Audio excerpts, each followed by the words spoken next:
that will continue its independence as a last bastion of democracy. But not just being independent from the House. Kasi may nagsasabi, gusto namin itong kandidato kasi inaaway niya si Speaker Martin. That's not the role of the Senate President. Iginit ni Zubiri na mas epektibong talakayin ang mga issue sa pamamagitan ng mga closed-door caucus kaysa lantaran ang diskusyon sa plenaryo na anyay nagdudulot ng kaguluhan sa institusyon. Matapos muling mangarap na magpapatuloy sa kanyang pagka-Senate President ng mataas na kapulungan sa darating na 20th Congress at di umano'y manguna sa impeachment trial ni Vice President Sara Duterte at di umano'y hinarang ang nasabing pagdinig ni Senator Amy Marcos tungkol sa di umano'y illegal na pag-aresto kay dating Pangulong Duterte para isuko at mahatulan sa dayuhang hukuman. Mga senador at Senator Juan Miguel Zubiri tila binasag na ang katahimikan, matapang at tahasang nagsalita na sa publiko na dapat palitan na di umano at matanggal sa kanyang posisyon ang kasalukuyang Senate President na si Chis Escudero. Gaano kaya katotoo ang balitang ito, mga kababayan? Ating alamin. Pero bago ang lahat, kung bago ka pa lamang sa aming channel, please huwag kalimutang mag-like, subscribe at i-click ang notification bell para mas maging updated ka palalo sa lahat pa ng bagong video na i-upload namin. At eto na nga, mga kababayan, tila tahasang inihayag ni dating Senate President Juan Miguel Zubiri ang kanyang pagkadismaya sa kasalukuyang pamunuan ng Senado sa ilalim ng liderato ni Senate President Francis Chis Escudero, matapos itong tila nanawagan para sa isang bagong lider na tunay na magtatanggol sa integridad at tradisyon ng institusyon. Ayon pa sa isang post online, Zubiri binira ang diktatoryang pamumuno sa ilalim ni Escudero. Ipinahayag ni dating Senate President Mig Zubiri ang kanyang matinding dismaya sa kasalukuyang liderato ng Senado sa pamumuno ni Senator Chis Escudero na kanyang inilarawan bilang tila diktatorya, walang espasyo para sa malayang talakayan at kontrolado lamang ang ilang tao sa kapangyarihan. Ayon kay Zubiri, nawawala na ang diwa ng kolektibong pamumuno sa Senado. Ang mga mahahalagang desisyon ay ginagawa raw ng isang maliit na bilog at kadalasan ay hindi na konsulta ang mas nakararaming senador. Hindi na ito ang Senado na kilala natin. Malaya, patas at bukas sa lahat ng pananaw. Zubiri. May paniniwala rin ang ilang mga kaalyado ni Zubiri na isa sa mga dahilan ng mahigpit at kontroladong estilo ni Escudero ay ang kanyang kagustuhang manatili bilang Senate President sa darating na 20th Congress. Dahil dito, masyado na raw nagiging maingat si Escudero sa paghawak ng kapangyarihan hanggang sa puntong nagiging otoritaryan na ang kanyang pamumuno. Kapag ang lider ay masyadong kapit sa pwesto, nawawala ang tiwala ng institusyon, nagiging takot sa pagbabago. Sa harap ng mga isyong ito, muling nabubuksan ng tanong, karapat dapat pa bang manatili si Chis Escudero bilang lider ng Senado o panahon na upang itama ang direksyon?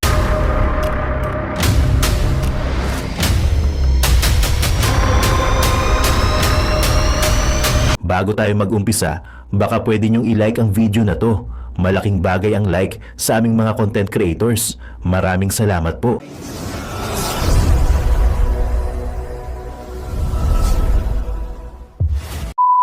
Tahasang inihayag ni dating Senate President Mig Zubiri ang kanyang pagkadismaya sa kasalukuyang pamunuan ng Senado sa ilalim ng liderato ni Senate President Chis Escudero. Nananawagan siya para sa isang bagong lider na tunay na magtatanggol sa integridad at tradisyon ng institusyon. Si Troy Gomez magbabalita. Sa isang panayam sa Bacolod, sinabi ni Zubiri na hindi siya kontento sa kasalukuyang liderato ng Senado at bukas siyang suportahan ang sinumang kandidato maaring pumalit kay Escudero. I'm hoping and praying that at the end of the day, we all decide to have a Senate President that will continue its independence as a last bastion of democracy. But not just being independent from the House. Kasi may nagsasabi, gusto namin itong kandidato kasi inaaway niya si Speaker Martin. That's not the role of the Senate President.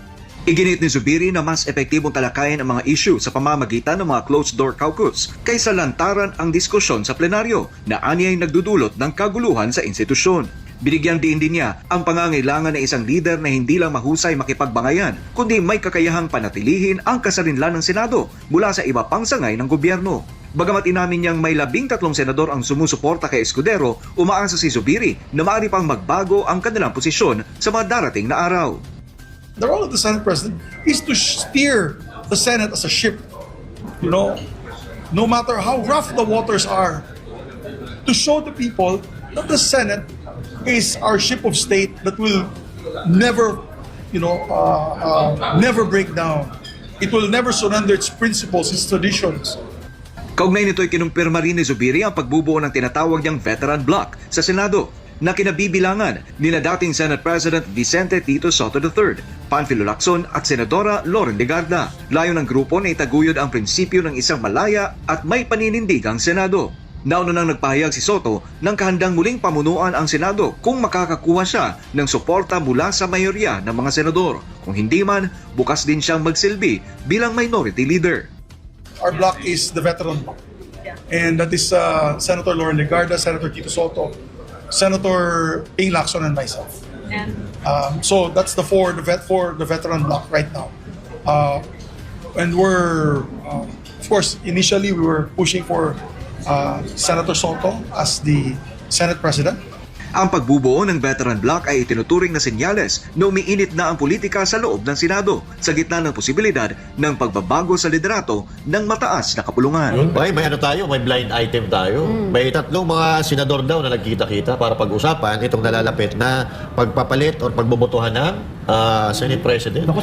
Medyo masalimuot pala din to, no? Itong nangyayari sa Senado. Halos parang kasing salimuot din nangyayari noon diyan sa Kongreso. Pero dito kasi malapit na yung presidential election. So magkakaroon ng, siyempre, mga konting paninimbang-timbangan sila. Kung saan ba tayo mananalo dito?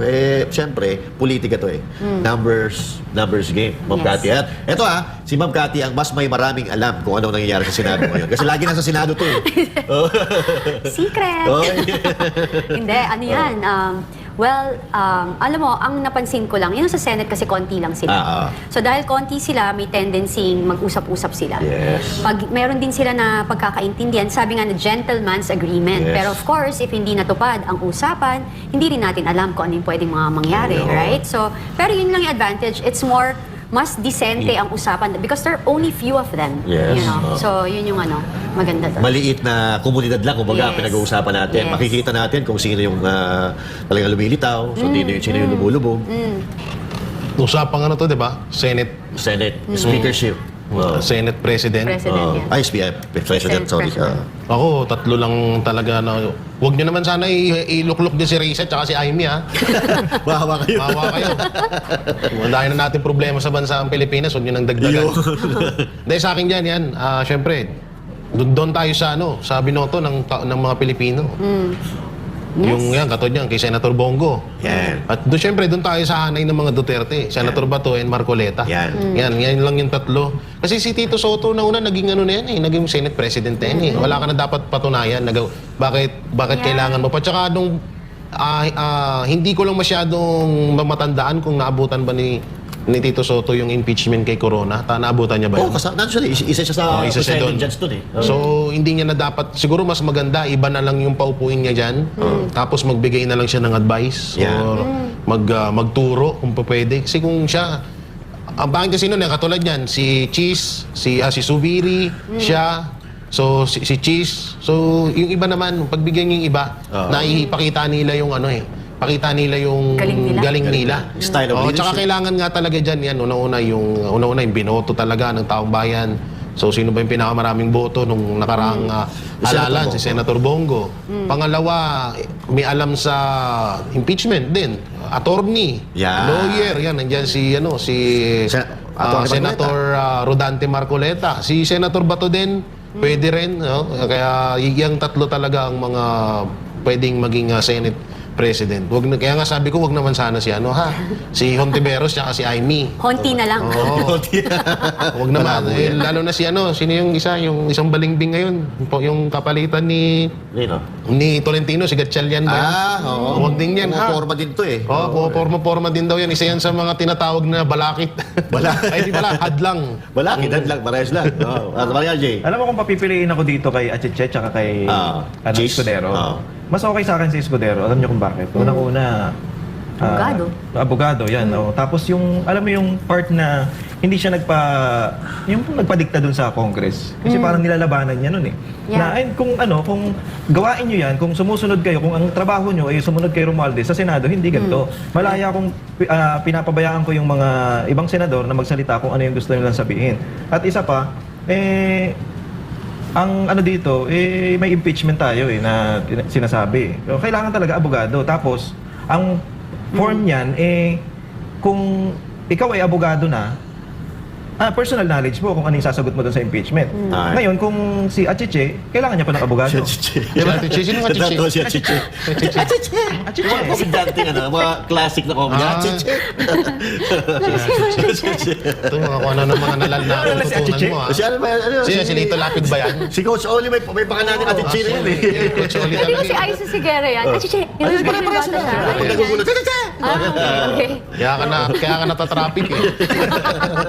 So yun yung parang kailangan niya pa ng abogado, baka mamaya yung emosyon niya, madala siya ng emosyon niya. Yung sinasabi ng abogado, hindi yun yung mabigkas niya. Correct. Unlike dito si Cheese Escudero, gitna. Yes. Diba? Abogado ako Kung ano yung tama, yun yung gagawin ko. Yeah. Naging Senate President na ba si Cayetano? Speaker. Hindi pa. Hindi pa, no? Hindi pa. So yun, isa rin yan. Pwede rin. Speaker of the House, nagati sila ni Velasco dati. Okay. So hindi pa siya naging. Pero ito dapat na Duterte Black na lang. Kung halimbawa mayroong gentleman's agreement, may pag-uusap na nangyayari, okay yun. Pero pag hindi nasunod yung pag-uusap para sa kapakanan ng bansang Pilipinas, dapat Duterte Black na lang tumakbo. Kasi sigurado panalo eh. Yeah. Maraming bilang ang Duterte kasi maghahati-hati yan. Maghahati-hati yung Dilawan, maghahati-hati yung Pulaan. Mas marami pa rin. Pulangaw. Mas mananalo pa rin yung Duterte Black. Hindi, wala eh. Makikita naman natin sa numero yan eh. Kasi, yun ang problema dito sa atin. Pag politika kasi, iba na takbo ng utak. Lalo-lalo na kung may personal na interest. Ay, grabe. Tulad nga nito, yung napag-usapan natin kanina, si Atong Ang na kukonekta naman kay Pangulong Duterte. Kasi una pa lang pinag-usapan na namin na si Atong Ang at ang mga Barreto may kaugnayan konti sa mga Duterte. Kasi ang pagkakalam ko, si Marjorie Barreto dati, umakit pa sa stage yan, pinakampanya si Pangulong Duterte. And at the same time, si Claudine Barreto, parang siya atang gaganap na VP Sara Duterte kung sakasakali na isa sa buhay, isa sa pelikula. Sino daw ang director nun? Si Boy Abunda. Parang si Daryl Yap ata. Naku, wag na namang pagkakitaan dyan. Hindi, pero hindi pa naman. Yun ay parang pa lang? lumalabas pa na ng mga plano-plano. Hindi natin alam. Ipaalam, malay mo kung papaya. Makakapag-desisyon naman yan si VP Si Sara VP Duterte. Sara. Pero umuuna daw kasi yung Claudine Barreto. Pero reality nga dito, hindi natin talaga malaman ang laro ng politika katulad dito. O yung sa Sabungero, tinanggi ng PCSO Chief Felix Reyes na sangkot siya sa kaso ng mga missing Sabungero gaya ng inulat ni alias Totoy. Samantala, DOJ pinalalantad ang iba pang sangkot sa kaso. Si Margot Gonzales, magbabalita. Hinamon ng PCSO chief at dating judge na si Felix Reyes si Julie Dondon Patidongan o alias Totoy na patunayan ng akusasyon na siya ang nag-ayos ng kaso ng negosyanteng si Atong Ang, ang itinaturong mastermind sa kaso ng mga missing Sabungero. Matatanda na una ng inilutang ni alias Totoy na may isang retired judge na tumulong kay Atong Ang para ito'y maabsuelto sa isa sa mga kasong may kaugnayan sa mga Sabungero. Sa isang pahayag hamon ni Reyes kay alias Totoy, tukuyin nito ang anumang kaso ni Ang na konektado sa mga missing Sabungero na di umano'y inayos niya. At kung hindi naman daw kayang patunayan ni alias Totoy ang kanyang mga akusasyon, sinabihan niya itong manahimik. Kinwestiyon din ni Reyes ang timing ng pagpapalabas ng alegasyon ni alias Totoy pagkatapos niyang maghain ng aplikasyon sa ombudsman. Sa kabilang banda, handa raw siyang magkipagtulungan sa anumang investigasyon para malinis ang kanyang pangalan.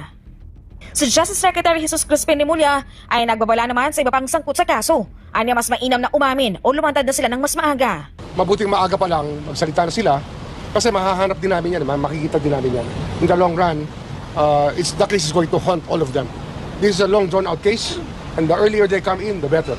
Sinasabi natin, lahat ng may alam dyan, magsalita na kayo kasi nga, baka kayo naman ang aming sususunod.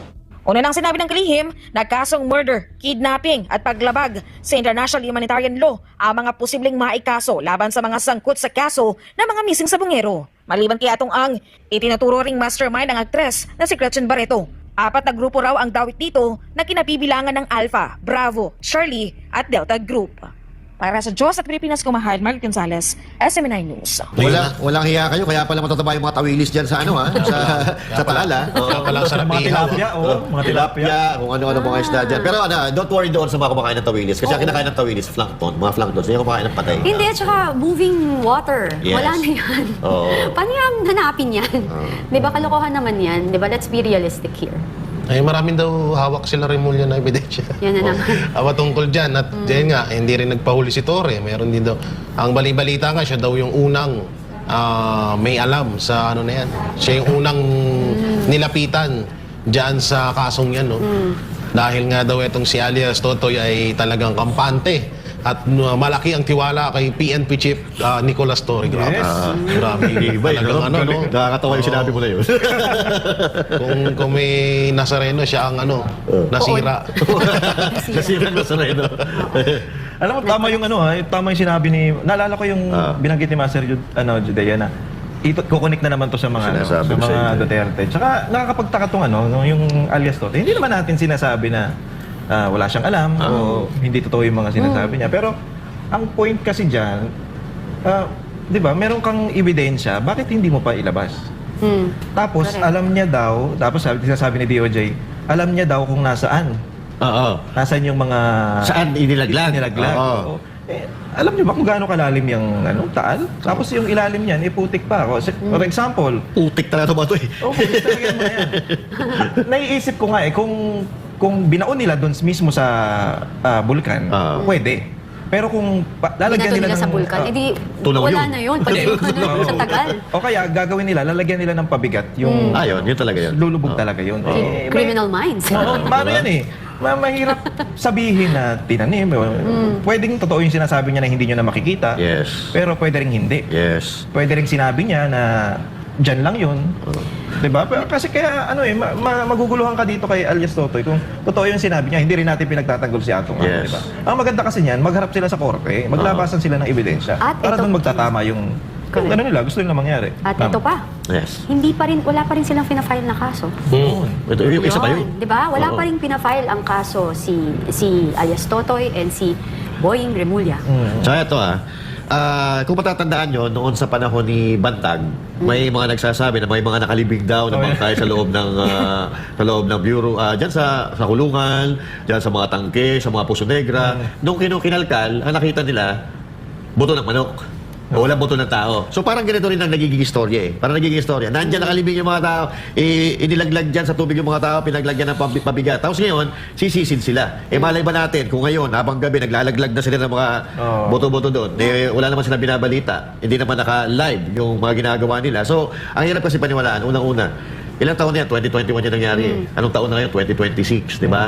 Dapat noong panahon na yun, ba't di ka lumabas noong mga panahon na yun? So, ibig sabihin, hindi ka naniniwala kay Bato, hindi ka naniniwala kay Debonsinas, hindi ka naniniwala kay Eliazar, mas pinaniwalaan mo si Torre, kaya ka lumabas at magsasalita dahil buong tiwala mo kay General Torre na alam naman natin na puro paglabag sa batas ang ginagawa niyan kay OJC at yung pagdukot kay PRRD. Tapos paniniwalaan mo, nakatawa to si ito pa.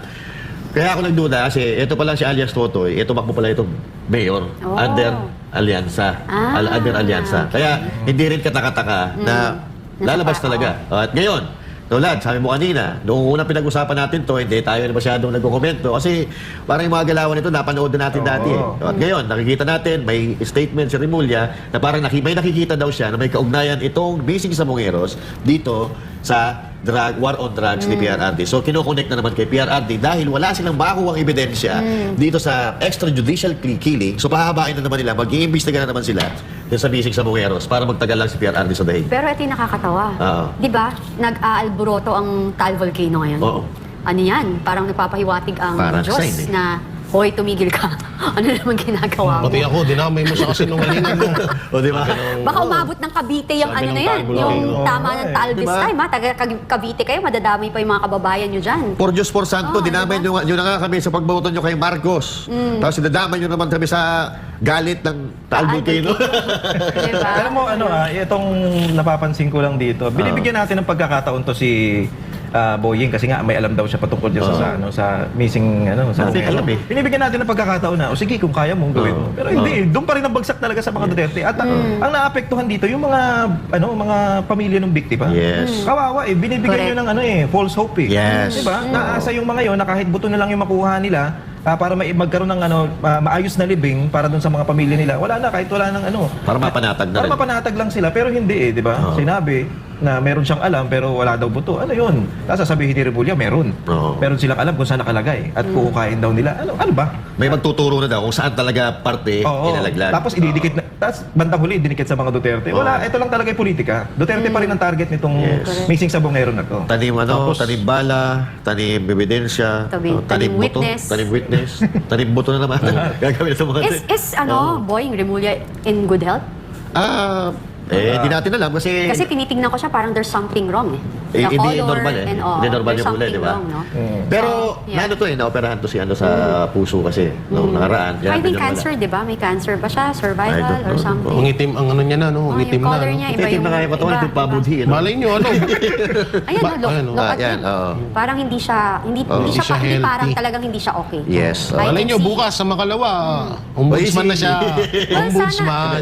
sana bago man lang siya mawala, Uy! ay gumawa siya ng kabutihan. Yun. Tama. Siguro kaya gusto niya mag-ombudsman. Pero I doubt it kasi Malay mo siya yung magpapagilty kay Diba? Tambi. Kay Tambi dyan, kay Marcos Jr. Bumaliktad din. Hindi natin alam. Baka yun talaga. Pero sana naman. Pero saan nangyayari ngayon? Itong mga pagkone-connecta lagi kay Baltag Duterte, Tebes Duterte, sa Bungero Duterte. Naku po, parang hirap paniwalaan. Tapos ngayon, magiging ombudsman to. Di wala. Durog na durog dito ang mga Duterte na kahit yung hindi guilty, gagawin niyang guilty. Resulta ng investigasyon. Pwede na magawa yun. Kung talagang ipagpapatuloy niya yung klase ng sistema na galaw nila ngayon na pagsunod-sunod dyan sa mga gusto ni Marcos Jr. Kawawa tayo mga Tapos, Pilipino. tapos magugulat tayo, yung mga buto nasa Davao, no? Sa Davao, Uy, bakit? Dinala dito ng mga whale shark galing to doon sa sa Taal Volcano. Sasabihin ng dalawang- Nakarating sa Davao yung mga buto. But remember, a forensic expert will know kapag ang isang ebidensya ay ibinyahe or Yes. nilagay galing saan, sa soil, sa tubig na pinanggalingan. Nalalaman niya. yan. And then the age of the bones, kung ilang taon na ito, kung ilang dekada, kung ito ba yan. Tsaka, Not unless babayaran. Yun ang problema natin. Yung lagi binabayaran na Kasi ngayon, hindi na prinsipyo yung na umiiral sa Pilipinas ngayon Ang umiiral ngayon, kapangyarihan, pera, at sa pansariling interes. So kung mapapansin nyo, sila lang na mayaman Yung mga mahihirap na natin yung mga mahirap. Ang bibigyan nila ng konting pakonsuelo ni Bobo, yung mga kukunti na mga minimum minimum wage earner. Pero yung talagang mahihirap, yung mga nagtitinda ng sigarilyo, nagtitinda ng balot, wala namang pakinabang yun sa minimum sa wage hike Kasi sila, wala naman talaga silang sinusweldo araw-araw. Kung yung kinikita nila, depende sa pagpapainit nila sa araw, depende sa sipag nila. Grabe. So wala silang nagagawang tulong doon. Wala. Parang stagnant yung pamumuhay nila. At ito kasi yung mga naluloko nila, pag binigyan mo ng 500, boboto na Tuwan-tuwa nila. na. Tuwan-tuwa na Yes. sila. Pero minsan, isipin natin nga, kada may mga ganyan silang issue, may mga tinatabunan sila. Yes, Kasi baka palagi mamaya naman. nalilibang tayo. Yes. Isang na naman pala yan, diversional tactic nila para hindi Baka may natin... mangyayari na namang kagulat-gulat. Baka yan Diba? nga, baka may parating na naman na magugulat tayo na may ganyan. Yes. Baka Parang naman, parang 2026 national budget, halimbawa lang naman. Ganun. Tapos magugulat tayo, nakuha na nila bago pa natin mapansin. sana gulatin naman nila tayo sa magandang bagay naman. Yes, sana surprise. Kasi katulad naman sinabi naman ni BBM, sabi niya na tapos na ang politika, panahon na para pagsilbihan, magtrabaho. So, game. Palindigan, di ba? Yung mga sinasabi niyo, puro lang Oo, Puro puro palipas press release. Yeah. Tapos na ang politika, magpa-drug test ka na. Yan, May nakita akong post niya, Tapos na. hindi ko maalala kung sino. Parang sabi niya sa post si BBM ba habang sinasabi niya yun, nakaharap siya sa salamin. At yun na nga mga kababayan, ano na ang masasabi mo? Kung mayroon kayong hinaing at komento patungkol sa balitang ito, please comment down below. Pag-uusapan natin yan sa comment section. At kung nagustuhan nyo ang video, ay huwag kalimutang mag-like at i-share na din para mas marami pang makaalam at umabot ito sa marami sa ating mga kababayan. Maraming salamat po.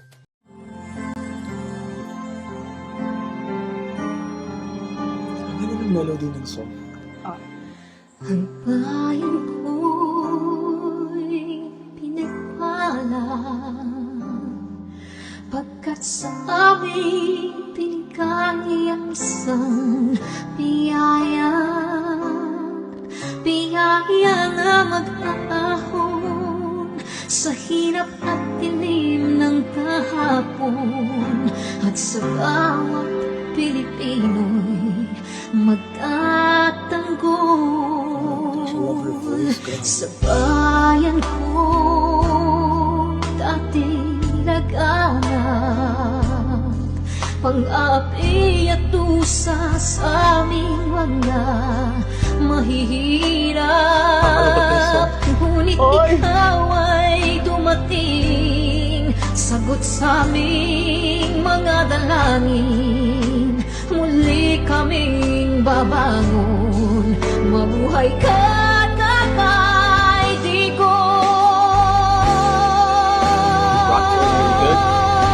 Ama, maraming salamat. Aming mga mata'y minuhulat, gawain ng masasamay iyong isiniwalat. Ikaw lang ang pag-asa naming lahat.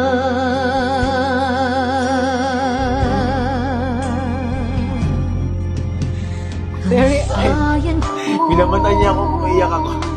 Pilipinas, muling makikilala at itataas. Katahimik ay maghahari sa ating puso'y mamamayani.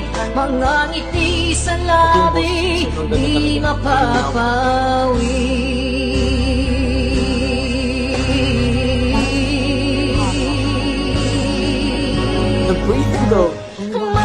Mabuhay ka, Tatay Digong, maraming salamat. Ang malasakit sa Pilipino ay walang kasing tapat. Ika'y paglalaban ng iyong mga anak. Tunay kang biyaya sa bansang Pilipinas.